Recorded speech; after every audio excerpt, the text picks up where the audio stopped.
Imagine spending your entire life building the ultimate mansion. You know, you obsess over every single brick, every piece of gold trim, and then the day it's finally perfect, you're handed an eviction notice. Wow.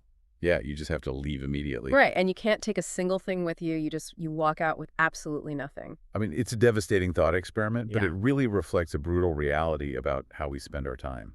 Welcome to today's deep dive. We are exploring a profoundly challenging piece of spiritual wisdom today from Guru Arjan Devji in Rag Jaithsri. And our mission today is to unpack this ancient concept of kapaT. Right, the illusion or fraud surrounding power, beauty, and wealth. We're trying to figure out why we tirelessly labor for things we literally can't keep. So the text starts by looking straight at the things we usually celebrate, right? Like power, beauty, wealth, pride of ancestry. All the big ones. Exactly. And it explicitly labels all of this a kapaT, which essentially means a fraud or an illusion. Calling it fraudulent is, I mean, it's pretty strong.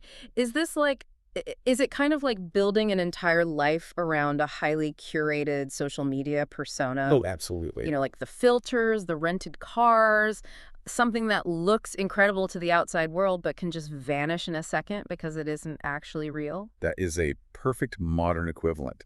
And the text argues that people actually use deception to gather what it calls poison. Wait, it calls it poison? Yeah, this illusory wealth, which is often referred to as Maya. We basically trick ourselves into believing this curated reality has lasting value. Right, even though the foundational truth here is stark, without a spiritual core or without the Lord, absolutely nothing goes along with you in the end. Nothing at all.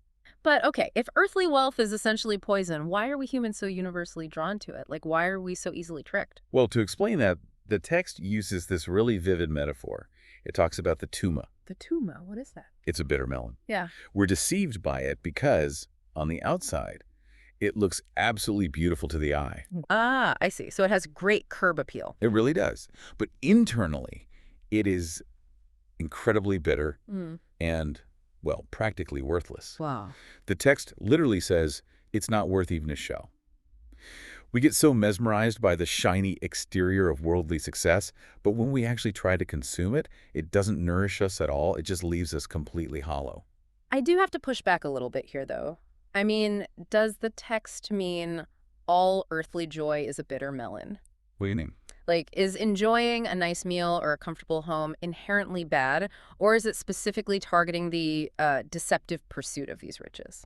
That is a really crucial distinction. What's fascinating here is that the physical world itself isn't framed as evil. The real target is the attachment to it. Oh. Yeah, and the deception we use to acquire it. The illusion is believing the bitter melon is the ultimate prize.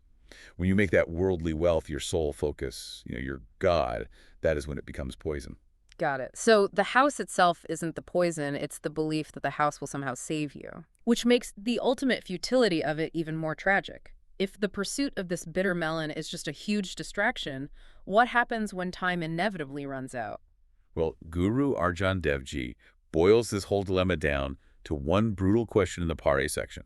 It asks, "It shall not go along with you when you depart, so why do you bother to collect it?" Man, that just exposes the profound futility of our daily grind.